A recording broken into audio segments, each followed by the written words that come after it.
되죠? 이상합니다. 자, 하나님 말씀은 히브리서 9장 22절부터 28절까지의 말씀입니다.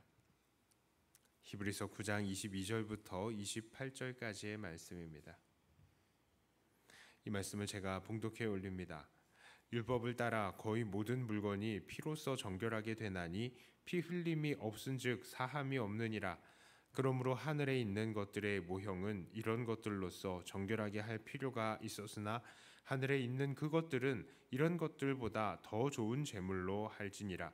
그리스도께서는 참 것의 그림자인 손으로 만든 성소에 들어가지 아니하시고 바로 그 하늘에 들어가사 이제 우리를 위하여 하나님 앞에 나타나시고 대제사장이 해마다 다른 것의 피로써 성소에 들어가는 것 같이 자주 자기를 드리려고 아니하실지니 그리하면 그가 세상을 창조하신 때부터 자주 고난을 받았어야 할 것이로되 이제 자기를 단번에 제물로 드려 죄를 없이 하시려고 세상 끝에 나타나셨느니라. 한번 죽는 것은 사람에게 정해진 것이요 그 후에는 심판이 있으리니 이와 같이 그리스도도 많은 사람의 죄를 담당하시려고 단번에 들이신 바 되셨고 구원에 이르게 하기 위하여 죄와 상관없이 자기를 바라는 자들에게 두 번째 나타나시리라. 아멘. 오늘 히브리서 9장은 계속해서 이 땅의 제사 제도의 부족함에 대해서 설명을 하고 있습니다. 1절부터 10절까지는 구약시대의 지성소로 대제사장이 1년에 단 한 번밖에 못 들어가는 것에 대해서, 그리고 그것도 자기와 백성의 허물을 위해서 드리는 이 피 없이는 들어가지 못하는 것에 대해서 이야기를 하면서 이 예물과 제사가 사람을 온전하게 할 수 없음을 이야기합니다. 그렇습니다. 만일 사람이 평소에 드리는 제사와 예물이 정말 사람을 온전하게 만들어준다 이렇게 했다면 사람은 매일 자유롭게 하나님의 지성소 앞에 갈 수 있어야죠. 그게 당연한 것이죠. 그러나 이런 제사가 그렇게 사람들을 온전할 수 없기 때문에 그들도 1년에 한 번 겨우 들어갈 수 있는 겁니다. 하나님 앞으로 하나님께서 허락하신 한 날에, 그것도 향연으로 성소를 가득 채워야 겨우 들어가는 거예요. 자, 그런데 이것에 반해서 예수님은 어떻습니까? 예수님은 우리를 온전하게 하시는 완전한 구원을 주시는 분이시죠. 오늘 성경은 다음의 내용으로 그 사실을 증명합니다. 첫째로 예수님은 짐승의 피가 아닌 자기의 피를 흘려주셨습니다. 이것이 우리를 온전하게 해준다는 증거가 무엇입니까? 바로 주님께서 단번에 하나님 앞에 가셨기 때문이죠. 11절과 12절에 이렇게 말합니다. 그리스도께서는 장래 좋은 일의 대제사장으로 오사 손으로 짓지 아니한 것 곧 이 창조에 속하지 아니한 더 크고 온전한 장막으로 말미암아 염소와 송아지의 피로 하지 아니하고 오직 자기의 피로 영원한 속죄를 이루사 단번에 성소에 들어가셨느니라. 자, 예수님께서는요 자기의 피로 영원한 속죄를 단번에 이루시고 이 땅의 모형인 장막의 지성소, 이 땅의 모형 장막 그 지성소가 아니라 하늘의 완전한 장막에 단번에 들어가셨다고요. 이것이 구약시대의 지성소에 들어가기 위한 제사와 절대적인 차이를 보이는 겁니다. 구약에 아까 전에 말씀드렸잖아요. 구약에서 지성소에 들어가기 위해서 보통의 제사 가지고는 안 됐다고요. 안 되는 거예요. 하지만 주님은 단번에 하나님 앞으로 가셨습니다. 그러니까 예수님의 이 보혈의 효과, 이것은 이 땅의 제사와는 비교가 안 되는 것이죠. 이것은 바로 예수님의 피가 우리를 온전케 하시는 효력 있는 피임을 증명해 보여주시는 거예요. 예수님의 단번에 하나님 앞에 가셨다는 것 아니겠습니까? 자, 두 번째로요. 예수님이 우리를 온전하게 하시는 증거, 그것은 바로 주님께서는 이제 하나님 앞에 계신다는 사실입니다. 주님께서는 하나님 앞에 무엇을 하고 계십니까? 주님께서는 이 제사장의 신분으로 하나님 앞에 가셨으니 그것은 바로 우리의 구원을 위한 중보의 역할로 서 계시는 것입니다. 그래서 성경은 이렇게 말합니다. 히브리서 9장 24절에서요. 그리스도께서는 참 것의 그림자인 손으로 만든 성소에 들어가지 아니하시고 바로 그 하늘에 들어가사 이제 우리를 위하여 하나님 앞에 나타나시고, 그렇습니다. 우리 주님이 하나님 앞에 가신 것은요, 다른 것을 위해서가 아니라 바로 누구를 위해서요? 우리를 위해서 하나님 앞에 계시다는 거예요. 그러므로 예수님은 우리를 온전하게 하시는 분이십니다. 제사장의 역할을 그 앞에서 하고 계신다는 것이죠. 자, 세 번째로 예수님이 우리를 온전하게 하신다는 증거는 바로 주님께서는 마지막 심판 때에 우리를 위해서 다시 오시기 때문입니다. 28절의 말씀이에요.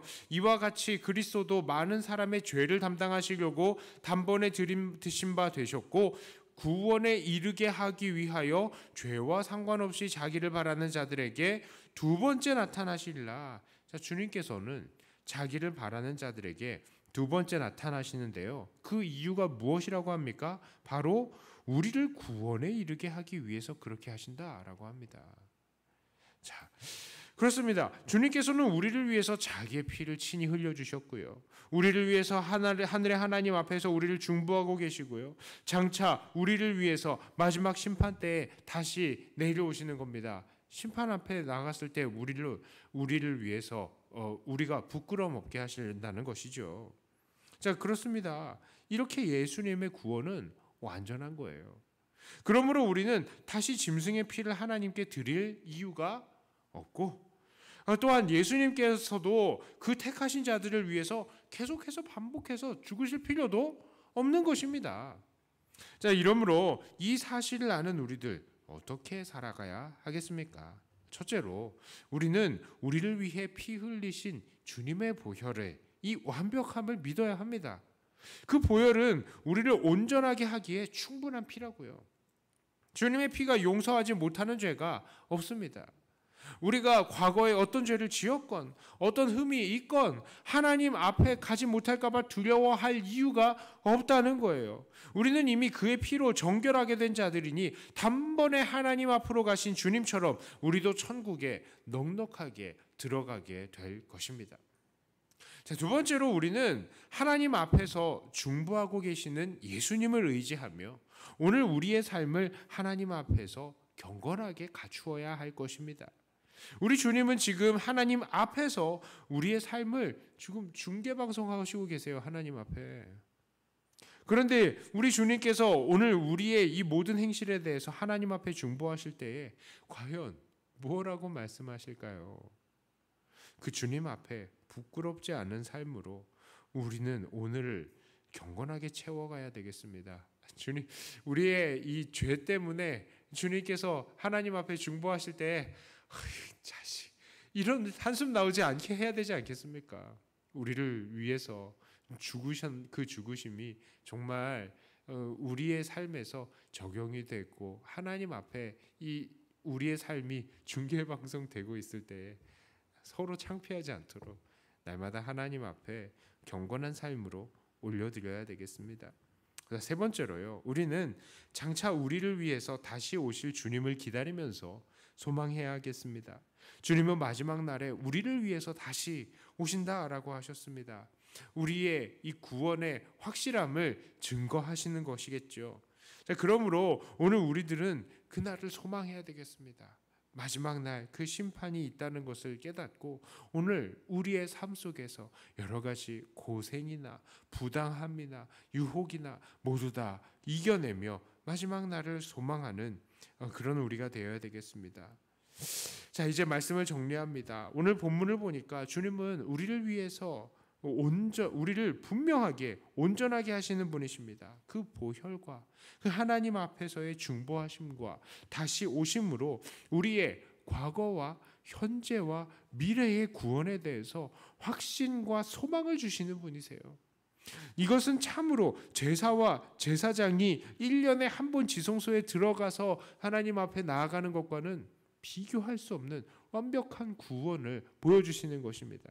그러므로 오늘도 주님의 구원이 이렇게 완전한 것임을 믿고 그 피를 의지하며 확신을 가지시고 하나님 앞에 계신 주님을 생각하면서 오늘의 삶을 절제하시고 장차 우리에게 다시 오실 주님을 소망하시며 오늘도 묵묵히 견뎌나가시는 살아가는 우리 백동교회 성도님들이 다 되시기를 주님의 이름으로 축복합니다. 기도합니다.